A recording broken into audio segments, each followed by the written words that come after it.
Can I please get a big hand of applause for Mr. Bill Mansour?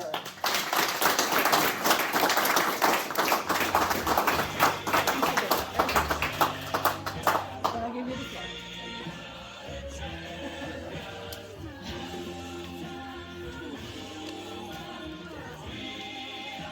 Fellow Toastmasters, contest chair, and distinguished guests, we are the champions of the world! Hey! What makes a champion? And why do I say we are all champions? With that introduction reminding me of my trip to Toronto representing Europe as the District International Speech Champion, I remember that moment when I was sitting in the front row with 9 other contestants from around the world. Someone from South Africa, someone from Japan, someone from the Philippines, someone from Indonesia. I mean, truly an international speech contest. 300 people in the room, and they are announcing the winners. They start with 3rd place. Goes to, not my name. 2nd place goes to, wait a minute, not my name. Whoop, whoop. There was that moment of, am I first, are they going to call my name? I mean, I thought my speech was pretty good. I saw the other contestants and I thought, yeah, they were very good too. They were okay. I did honestly see things that could be improved. However, at that level, you expect them to be good. They were polished. They were good. I mean, you saw the variety of the vocabulary they used, rich words, expressiveness, movement across the stage, deep meanings in the speeches. They were advanced contest speeches.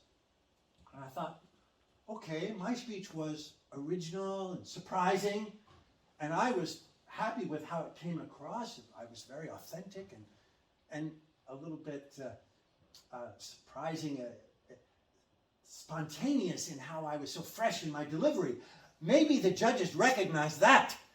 It's really hard to compare different speakers in a contest because people have different levels of strengths in different areas, and yet you have to find the one you're going to give the award to.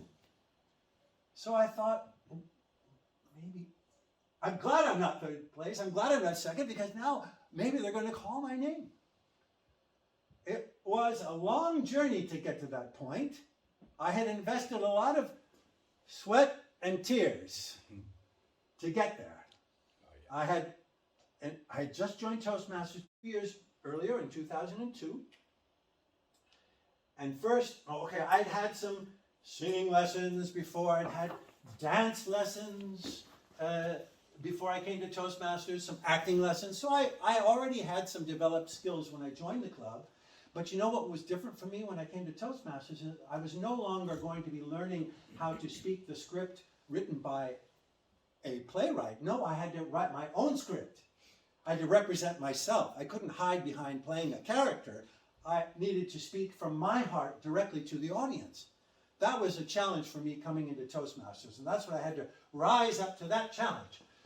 So the first year, I joined the evaluation contest, and I got all the way to the district, and they called me a 2nd place winner. Oh, well, that's not bad. I didn't know how I would fit in, but the 1st place winner, she was fantastic. Margaret, she was great. I learned so much seeing her, the way she was so sharp in her examples that she gave to support the comments that she made that were so correct for the speaker. And this was an advanced speaker, and I did my best, but she really nailed it. I learned so much from her. And so I was glad that I didn't get 1st place, actually, because I think if I had gotten 1st place, it would have been like too easy. I would have I'm so good at this, and I don't have anything to learn. No, it actually encouraged me to work harder and to figure out how could I rise to the level of Margaret. She gave me a vision of how I could be much better than I was. And that was so valuable for me going to that contest and seeing those examples of better evaluators. Okay, the next year I joined the International Speech Contest, and I found a speech that kind of got me going about, the club was the Amsterdam Toastmasters Club in the Hilton Hotel. And above in the hotel, that's where John and Yoko Lennon wrote the song Imagine. Imagine there's no hunger. Imagine there. Okay, you know that song? And so I did my speech about the song. They wrote above in the very hotel where I was giving the speech. I thought that was kind of cool. And then I won the area contest, the division contest, and a couple of the Toastmasters came to me and said, Bill, you can't give that speech at the district. So why not? Because in your speech about the song Imagine, at the end you said, and Toastmasters is like that song. Toastmasters International. Toastmasters goes across borders. Toastmasters has diversity. We all work and support each other. And they said, that's too, if you use Toastmasters as the topic of your speech, it's a little too easy because we all know Toastmasters. It's a little obvious. You need to be more original than that. I have a few weeks before the district contest. I have to come up with a new speech that's really powerful, that's going to excite me. And about 3 days before the district contest, on the radio, I heard an article, a story about how laughter is great medicine. It's true. Laughter is great medicine. How they are sending clowns into the hospitals to help people recover more quickly from their operations because laughter gets the blood going and helps you positive mood and really helps your body to heal. That inspired me. That I did research. I called my neighbor who was a member of my club. I said, Willie, listen to the speech. What do you think? She said, oh, that's really good. That's good. But you can make it even more personal. So, okay, I worked on that. The next day I called my friend Hannah on the phone. Hannah, you listen to my speech? Okay. Oh, you know, you need to talk about the source of that research that you're quoting. Okay. And then the morning of the contest, I did it for another Toastmaster from my club. And she said, Bill, that's really great. You're going to do good. I walked on that stage full of confidence, knowing that my Toastmaster colleagues had helped me to improve my speech and helped me stay motivated to do my speech. When I was on that stage, I felt I could really be me and speak directly to the audience. Now, I have to say, fortunately, for me, they chose me as the winner of the district contest. I was surprised, but delighted. And then I realized what that meant. That meant I would be representing all of the Toastmasters clubs in Europe at that time. District 59 was all over Europe. At the contest in Toronto, I need to fly, buy a ticket, $1,400 I paid for my hotel and the flight. I mean, that was a big commitment. But that's what Toastmasters do. We rise to the challenge. We dare to make that effort to fly across oceans, to go experience the unknown, to challenge ourselves to be better than we otherwise have been. The more you put in, the more you get out. I was going to get as much as I could out of this opportunity that the district, that you members of the district gave to me to represent you. The fact that I didn't have a speech ready, well, I would have to work on that.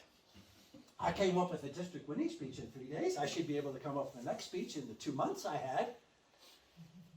I thought. Days turned into weeks, weeks into months. I tell you, August was the most stressful time I've had in my life. Yeah. I was freaking out. I tell you one thing I discovered, if you lie down, get horizontal, that's when my ideas come to me. That's like whenever I get freaked out, I just lie down horizontally, relax, and the ideas will start coming. But they didn't come. I had lots of ideas. I wrote 13 drafts. I delivered 3 speeches to my club. One was about how my grandparents died in a terrible train accident when my father was a young boy. Another was about how my older brother died of kidney when he was 2 years old, kidney disease. Another was about an organ transplant. And people were crying in the meetings when I gave these speeches. But they were so heavy. Yeah, they were very serious topics. Yeah, they were personal.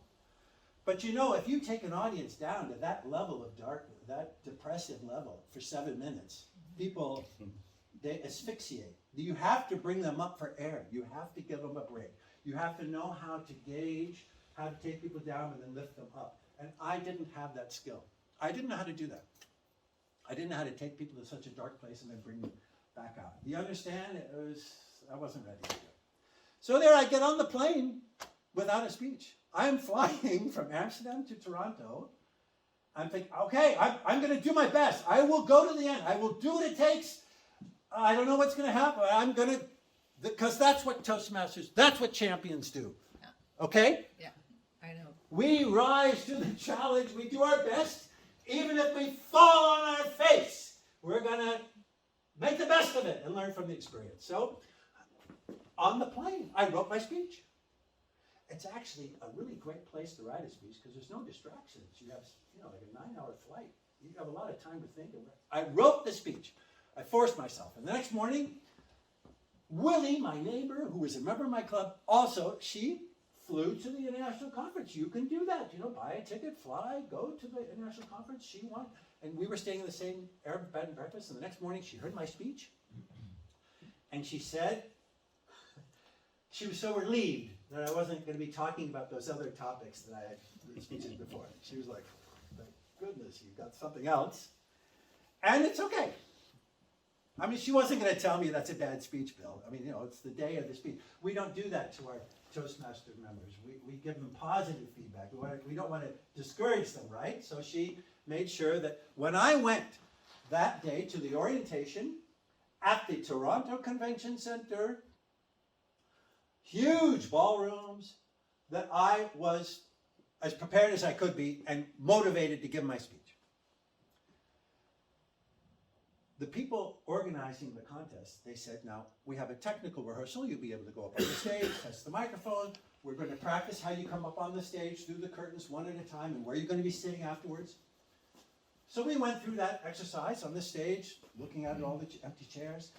And afterwards, the man in charge of the video recording production, producing these DVDs that all the people at the convention and around the world could buy, all the speeches would be recorded. He said, you need makeup. You're shining. No one told me about makeup in the district guidebook, in the Toastmasters materials. No. What? Here I've got all this other stuff prepared. Now I have to do makeup and it's the afternoon of the contest? So I thought, okay, Toastmasters are resourceful. We don't just give up, right? We find the solution. We're creative. We find a way. So I figured, okay, I'll go to a department store. You know how they have makeup counters? They do your makeup for free, to sell you the cosmetics. I couldn't find a department store. I'm wandering around Toronto trying to find a department store. I go into this drugstore, all these rows of makeup. I didn't know what to buy. I go to the little service counter. There's this kind of cute guy standing there. And I explained my situation. He said, I used to work at a television studio doing makeup. I'll do your makeup for you. You just have to take me to dinner tomorrow night. He was really nice, him and his boyfriend, and they were really sweet, and I had a great time. That was really nice, but it was a good deal.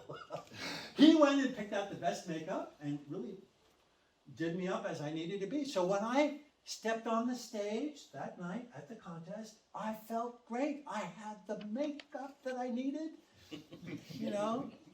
and I had my speech that my Toastmaster club mates had told me and it was good. I was prepared to just flow with the energy at that moment, which was really my challenge and what I wanted to do. I wanted to stand there and not be nervous, not feel a blockage, not be afraid. I wanted to enjoy the moment. I wanted to be able to look really in the eyes of the people in the audience and connect with them. This was the challenge. I wanted to be spontaneous sounding. I wanted to be authentic, not something memorized. I wanted to be in the moment, which was the topic of my speech. Go with the flow. I was talking about something I believe in, something that I had learned from my work doing Tai Chi martial arts exercises.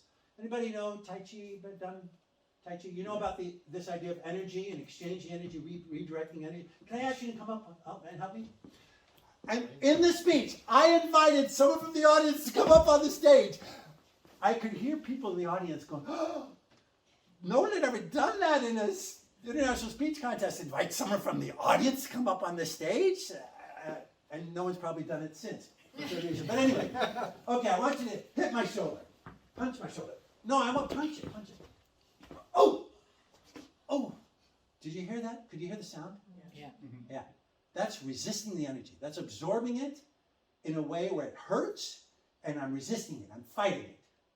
Okay, now I'm going to take his energy, I'm going to redirect it, and I'm going to shove you back, if that's okay. Yeah? It's like pushing arms. Yeah. No, shove. Oh, I don't touch you. Thank you very much. Did you see that? Yeah. I took his energy, accepted it, rechanneled it, and gave his energy through me back to him. See that? Thank you very much. That's what I demonstrated, how we can take what people call nervousness, and I call it wonderful energy, instead of letting it into your body and then going to your knees or your hands shaking or stress, neck pain, don't fight it. Be so prepared that you can take in whatever energy you get from the audience, whatever expressions you have, frowning, smiles, whatever you're getting, because you're exposing, you're opening yourself up to the audience, right? So you don't know the reactions you're going to get. Someone might even say, hey, that's crazy, I disagree with you. They might yell at you, whatever. But you take whatever energy you get, and you accept it, and you manage it, you deal with it, you rechannel it, you give it back. And you create a cycle of energy where it's flowing through you, through the audience, and we're all connected in this way. I think it's a beautiful expression. I think it's a beautiful idea about how to handle energy. And it's helped me a lot to handle different situations. And that's what I was so proud of when I sat in that row at the end thinking, maybe the judges saw that that was something I really believed in and was an important message, and I delivered it in a convincing, surprising, entertaining way, and they were going to teach me to be a winner. And I was not the winner, but I was a winner. Okay, they didn't give me the first place award. But I felt I really was a winner that day, as I think all the other people there were. Because we had an experience that was really rich and valuable. And we learned as Toastmasters, you don't give up. You be creative and resourceful. You take advantage of the Toastmaster colleagues in your club to help support you and to make yourself even better. You know, you learn to open yourself up to the audience. That's what champions do. That's what we as Toastmasters are learning. No matter what OpenAI and ChatGPT do, writing speeches, whatever's going to happen in the future with technology, don't worry. Because what's going to stay the same is that human interaction, the human experience, the human connection that we're practicing in our Toastmasters clubs. This is a unique organization, folks. If you haven't figured it out already, it's really unique how we as volunteers are not only working to improve ourselves, but also our neighbors, and they are improving us. We work together. It's a wonderful collaboration. Very special. And that's why I say all of you, whether you're contestants or not, are winners just by having come to this event today. Whether you're a sergeant of arms or a timer, a judge, whatever, or simply an audience member practicing your active listening skills, giving your attention, opening up, really paying attention and showing with your expressiveness how you're understanding their messages and giving them that energy back and participating in that connection and that flow of energy. You are getting a wonderful opportunity to learn and develop and improve yourself. Toastmasters has baked into it this special theory of learning, which is called experiential learning. It's an adult learning theory. And every club meeting where you have speeches and then they're being evaluated, that means the person giving the speech takes a moment to stop and with the help of other club members reflect back on how they did and what they could do to improve, what were lessons they could apply the next time in a similar situation. Same thing today. All of you here have the opportunity to reflect back after your experience today. What have I learned? What did I see? What are the things that I can now apply when I go home and I'm interacting with my children, my partner, my colleagues, my friends at work or at the church or at my dance club or whatever you're doing? Your leadership skills today that we're practicing, the organizers of the event, you're all practicing wonderful skills, talents that you can be using outside of Toastmasters to develop yourself. Because that's what champions do. That's what champions are doing. That's why we are the champions. That's why we are prepared to walk not just walk, dive into shark-infested waters, no matter what it is. To dream an impossible dream. To compete against the unbeatable foe. To bear with unbearable sorrow. To run where the brave dare not go. To make right the unrightable wrong. To go the distance no matter how far. To try when your arms are too weary. To reach the unreachable star. This is our quest. To follow that star no matter how hopeless, no matter how far. To fight for the right without question or pause. To be willing to march into hell for a Toastmaster's cause. And I know if I only be true to this Toastmaster's quest, that our hearts will lie peaceful and calm when we're laid to our rest. And the world will be better for this, that a Toastmaster scorned, covered with scars, strove on with their last ounce of courage to reach the unreachable star, because we are Toastmasters and we are champions, and we are willing to strive with our last ounce of courage to reach the unreachable star.